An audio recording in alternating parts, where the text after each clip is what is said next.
Slips within TimesManager can be created in two separate ways. The first being within the Slips tab, which allows you to search for slips, view all your slips, or create a time and expense slip. The system defaults the time and date to when you first create the slip, but you can manually change them if required.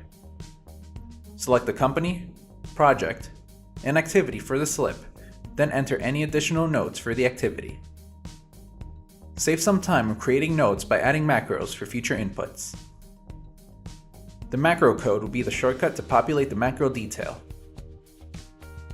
You can also add private notes that will only be visible for you and your team to see, but will not appear on the invoice. Enter the amount of time spent on the task, or click on Start Timer to let the timer run automatically in the background as you complete the task. If your activity has an applicable expense, you can add an expenses section and enter all the information for that expense. You can also upload and attach documents or receipts associated with the slip.